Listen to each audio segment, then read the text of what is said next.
conservative, quirky Tom Shalhoub. If the president is crazy and the presidency is so important, it's such a revered institution, if it's not reflected in day-to-day life in the United States of America, if the market isn't collapsing, then exactly what's the effect of having this crazy person in office? Wouldn't it be reflected in America? Wouldn't we notice if the president were crazy? Tom Shalhoub, live weekdays at 3 p.m. East, noon West. FoxNewsTalk.com. As a young teenage boy, I didn't even know what autism was. How do you even spell that?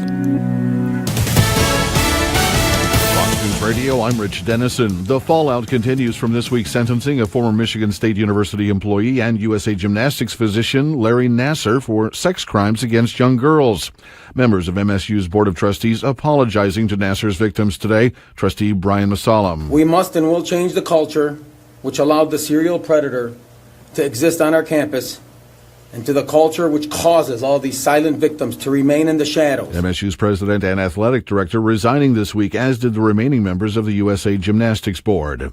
Attorney General Jeff Sessions today again taking aim at sanctuary cities. These so-called sanctuary policies force police to release criminals back into the community, no matter what their crimes. The Justice Department this week threatening to subpoena cities which can't show they're cooperating with federal immigration authorities. Fox News, we report, you decide.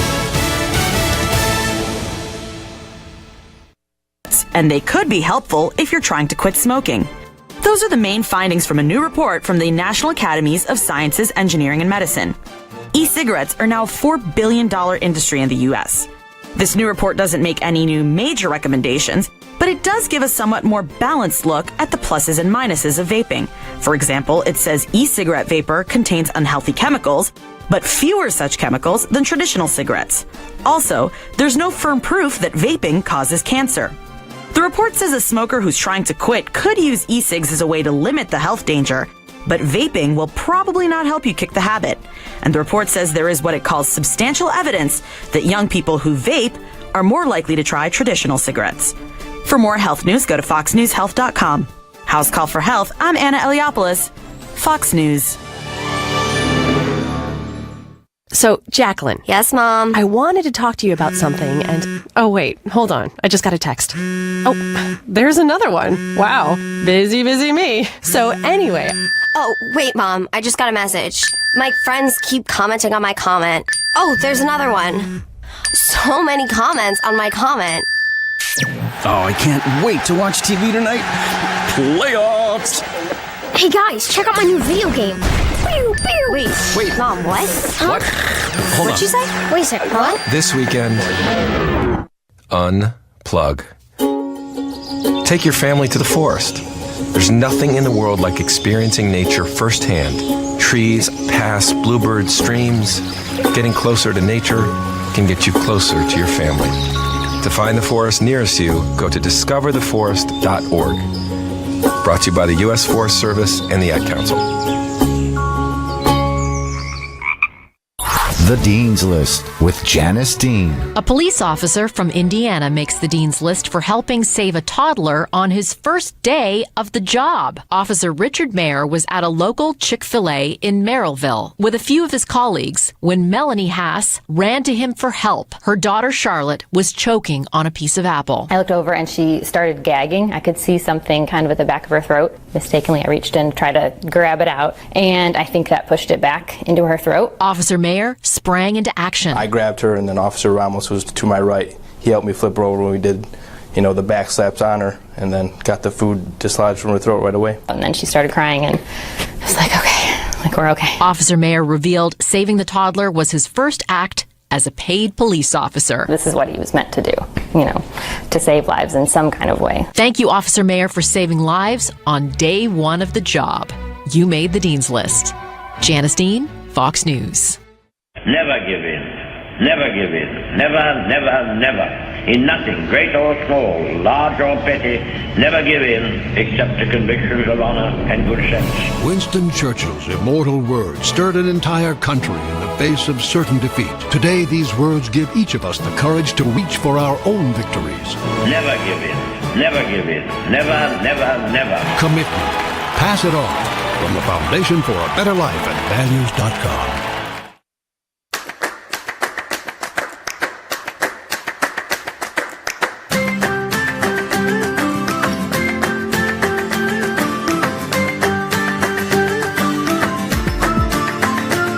listening to Tom Shalhoub. Tom Shalhoub back with the Tom Shalhoub Show.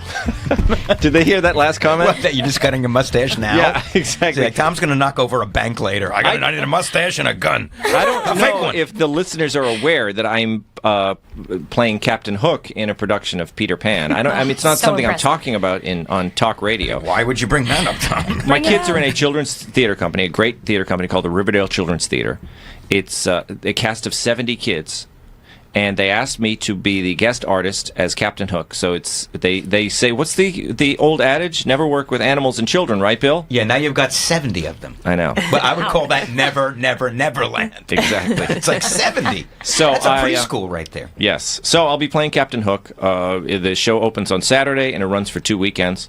And we'll post about it in case there's anybody around. I mean, the reason I'm going. We're going Sunday. I'm going too. You guys are everybody's going that's around here, but it's kind of I feel bad about talking about it on the radio because then people in in Chicago are like, "Oh, Tom," There might be a run though. You Facebook know, you Live. may have to extend it to Yes.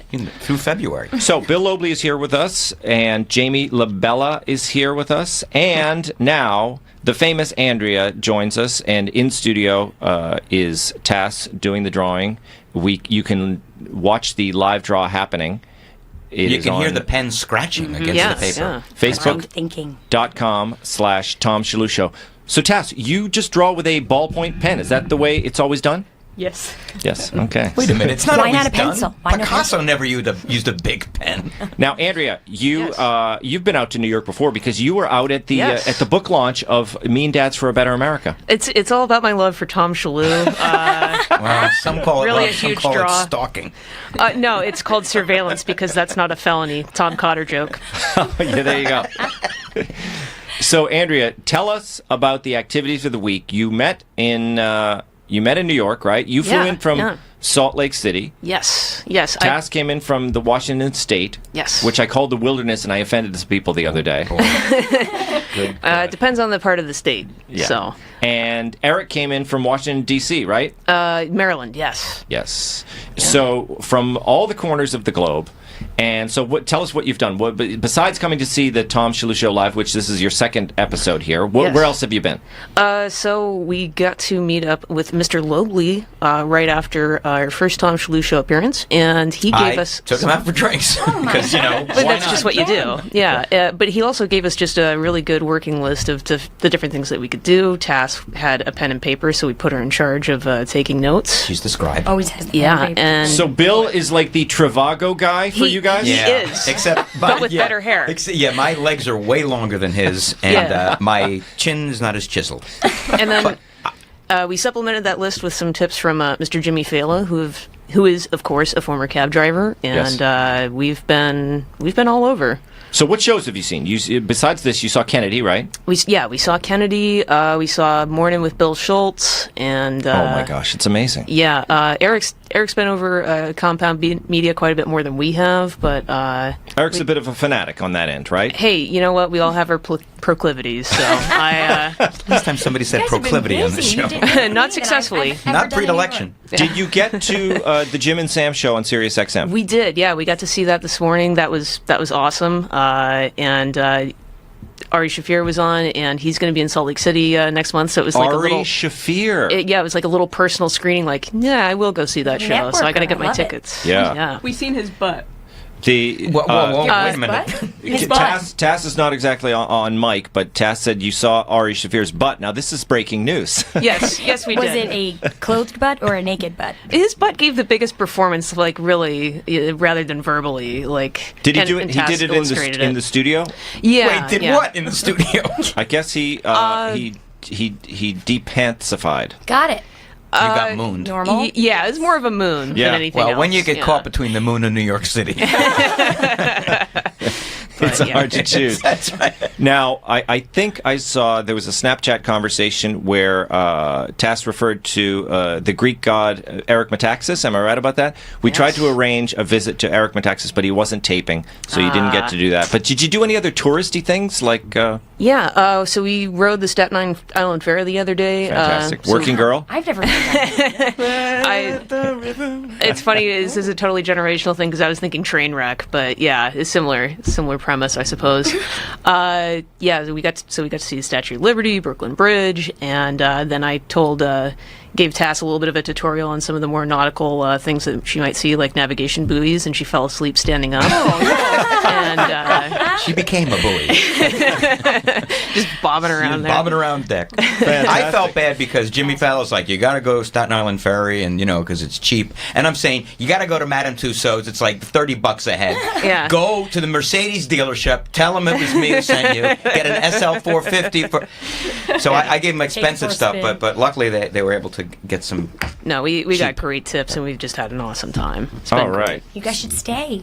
Well, and come visit again anyway. And I think you guys are coming to Peter Pan. That will top things off. It's a great production. And if you guys if anybody is local and you want to see about Peter Pan, I'll post a link to the Riverdale Children's Theater on our Facebook page, and I'll tweet about it.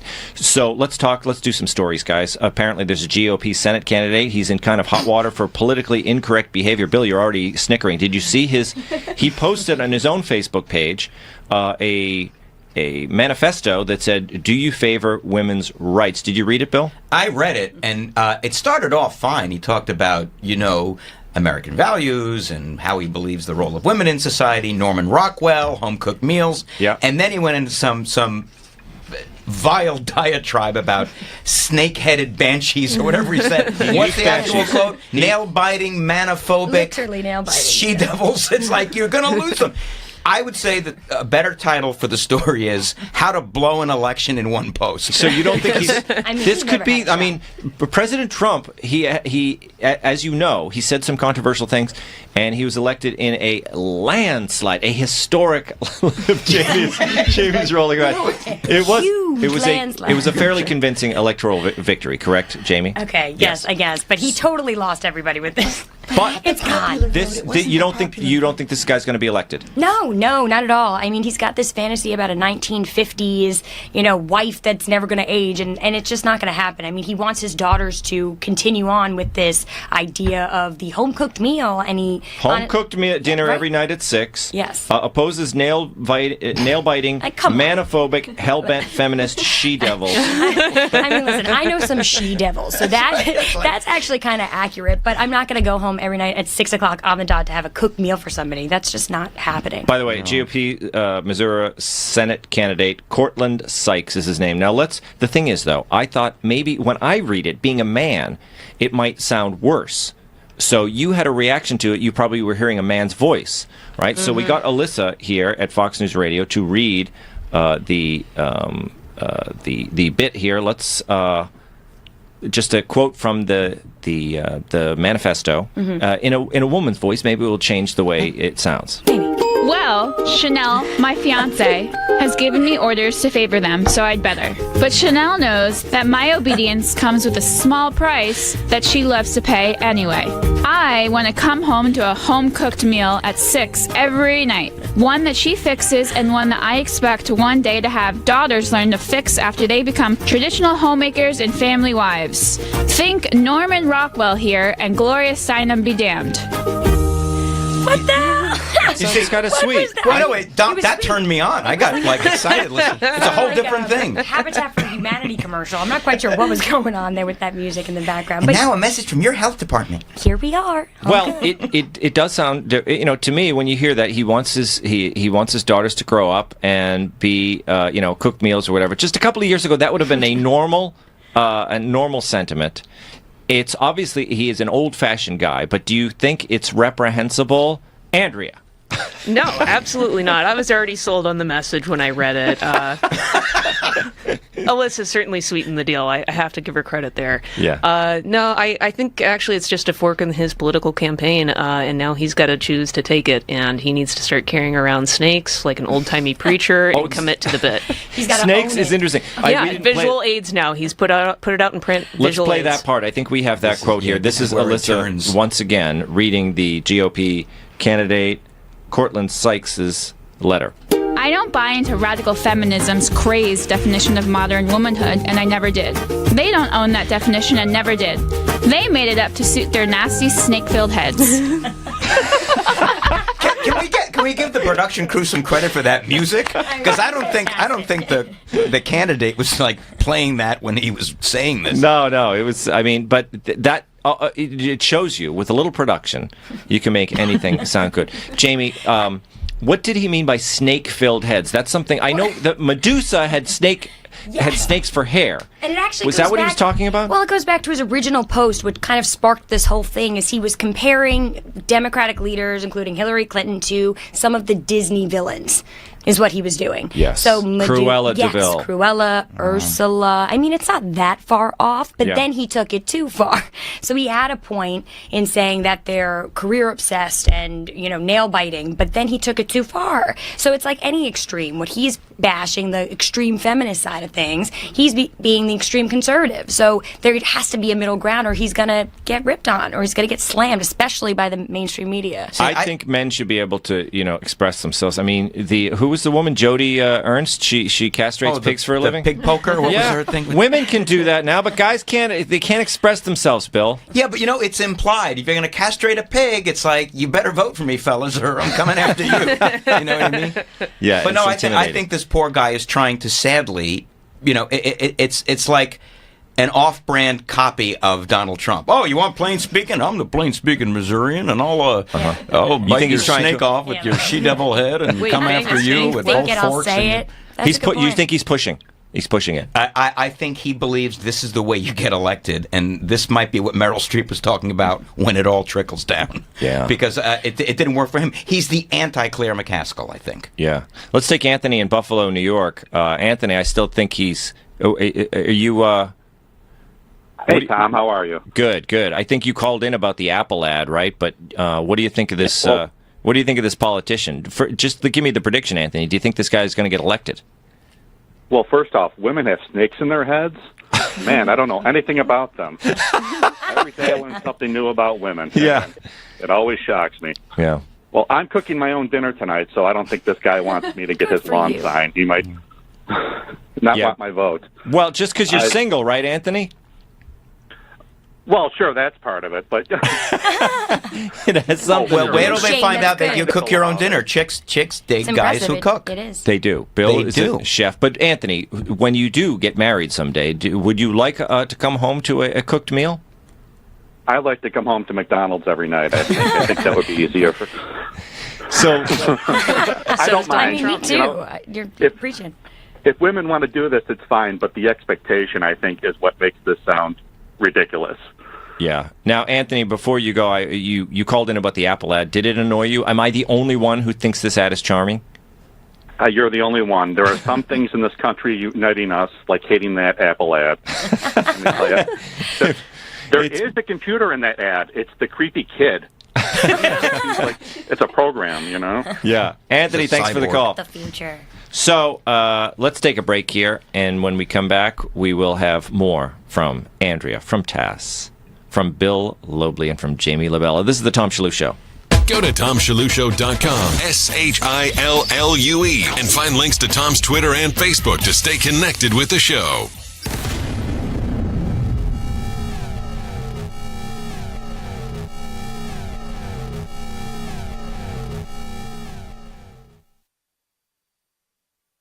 Attention business owners and independent contractors. This is a money-saving message from Tax Mediation Services. If your business owes $20,000 or more in taxes, we can help you today, right now. Listen, dealing with the IRS is no picnic. It's an intimidating and extremely stressful process, and you don't want to go it alone. Our attorneys know every law, every tax break, and every possible opportunity to help you resolve and reduce your tax debt. And if you owe more than $20,000, you may be at the top of their hit list. So don't take your tax debt lightly, because it will not go away on its own. The IRS can seize your bank accounts, your home, and even shut down your business. Call our tax experts today at 1-800-759-0158 and let us deal with the IRS while you focus on your business. That's 1-800-759-0158. Again, that's 800-759-0158.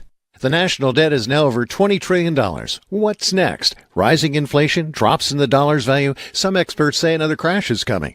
What will be left of your investments for your children and grandchildren? We know you can fight this, not with stocks or bonds, but with gold and silver coins and an IRA from Augusta Precious Metals. During periods of great volatility, precious metals regularly outperform stocks because they're a true wealth asset that have real value. During the 3-year recovery period after the crash of 2008, the Dow only went up 3.5%, while gold more than doubled in price. Call 844-307-7722 and learn how an IRA backed by physical gold and silver can hedge against inflation and build a true legacy for your family. Regain control of your financial destiny and call Augusta Precious Metals at 844-307-7722 to get your free gold IRA guide. That's 844-307-7722. As in any investment, the price of gold and silver may fluctuate over time and you could lose money. Check with financial and legal advisors.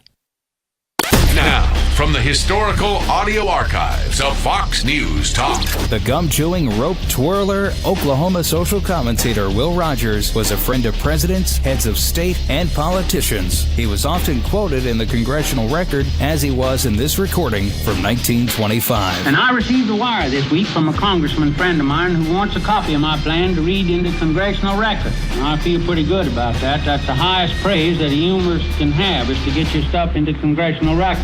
You see, ordinarily, you got to work your way up as a humorist and first get into Congress, and then you work on up into the Senate, and then if your stuff is funny enough, it goes into the Congressional Record. But for an outsider to get in there as a humorist without having served his apprenticeship in either the House or the Senate, well, I'm not bragging, but by golly, I feel pretty big about it. Stay tuned to hear more history as it unfolds before your ears. It's the audio archives of Fox News Talk. The Dean's List with Janice Dean. A young girl from Massachusetts makes the Dean's List for rescuing Old Glory. 7th grader Ashley Reardon spotted an American flag tangled in a tree after a big storm blew through their town. The flag was stuck at a park in Melrose. Ashley kept asking her mom if she could go fix it, and when her mom finally agreed, the brave girl climbed the tree and untangled the flag so it could wave again. Her mom took a picture of the patriotic act, and it has since gone viral. Ashley appeared on Fox & Friends to talk about why she decided to fix the flag. There are people out there in the Army, in the Navy, risking their lives every single day for us, our country, so we can just sleep safely at night. I feel like we need to show how thankful we are. Ashley Reardon, you're awesome. Thank you for being so patriotic and a brave tree climber. You made the Dean's List. Janice Dean, Fox News.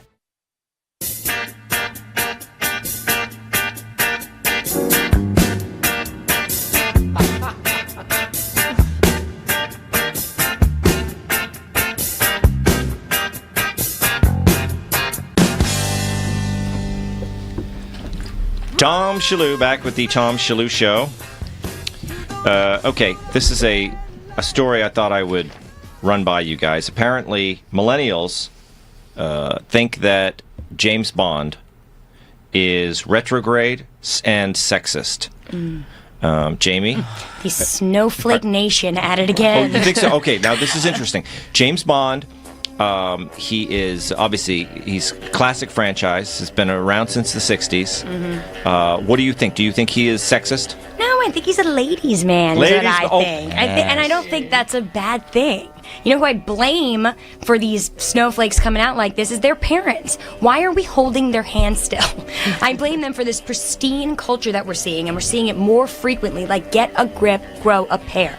Wow, let me... There you go. He's a ladies' man. What's wrong with that? Let's play some clips, some samples. This is James Bond. I think this is Sean Connery as James Bond. Money, Are you in the wrong room, Mr. Bond? Not from where I'm standing. Well, you can't hear in the clip, but his pants are off. And I am standing. This, well, no, listen, you got to listen. It's a woman. She's in the tub. Are you in the wrong room, Mr. Bond? Not from where I'm standing. She's in the tub. He walks in on her in the bathroom. All right, he's been a little flirty. He should have locked the damn door. Yeah. Lock Okay. the door. How about this one? Okay. Why do Chinese girls taste different from all other girls? You think we better, huh? No, just different. Bill. I think, I'm not sure, and the Bond people can come after this. I think the girl's name in that movie was Chew Me. Listen, look it up. I'm not messing with you. Yeah, guys, you better check that one. Pussy galore. Hashtag Yeah. And what's your name? Chew Me. I'm telling you, it happened. She liked it. Me. Here's what I think about the Bond thing, that he's sexist. Of course he's sexist. He's James Bond. He's an international spy. He does the things that you would never do, including that stuff. Mm-hmm. The other point is, they have a problem with the sexism, but they don't have a problem with license to kill. So, you know what I mean? It's like, how about license to litigate, press charges, and, make you, apologize? It's like, no, I'm going to have to kill you. And then sleep with your girlfriend. Well, he is more politically correct now, isn't he? What's the new? Certainly. Well, who's the Bond now? Daniel Craig. Daniel Yeah. Craig. He's kind of a modern man, isn't he, Andrea? He is, but he's still the ladies' man. And actually, with any of the James Bond films, the real problem that I came away with is that just how James Bond treated Q. I mean, he really didn't appreciate him, really took him for granted. But the ladies' man thing, I'm with Jamie. He broke Q's stuff. Bond, what have you done with my pen? And he didn't care. He was ageist, maybe, right? Had no respect for his elders. Exactly. I had a problem with that. I always wanted to see him get together with Moneypenny. Oh, I think we all did, right? And he's not the only ladies' man. I mean, you guys remember The Spy Who Shagged Me? What about that movie? Exactly. Come on. I mean, he's not the first ladies' man, and he's not going to be the last ladies' man. Here he is. Okay, this is Bond. This is, again, it's Sean Connery as Bond. Now, who's your connection? You sound like a cop to me. Who's your connection? Now, I want the truth. James, you're hurting I'll do worse than that if you don't tell me. You're doing this under orders, I know. What are they? I don't know what you mean. Liar. There you go. Oh, yeah. Well, Harvey Weinstein wrote that scene. Ryan in Indiana, can you take a James Bond who slaps a woman around, Ryan? Yeah, I can. That's it. Ryan, that's it. Thank you. That's it. I mean, I got to stop it there. I mean, you got to go out on Ryan. Sure. Yes, absolutely. Can I drive that car? I wanted to get him in. And that was Ryan. That was the perfect call. That was the perfect call. Thanks for joining us. Tass, the resident artist, thanks for coming to New York. It's great to have you here. Andrea, hopefully, let's make this like a put it on a schedule. Yes, we're doing it. I will turn to drug muling to raise funds to make it happen. Jamie Labella, thanks for joining us. Bill Lobley, Thank you. Tom. We'll see you soon. This is the Tom Shalhoub Show.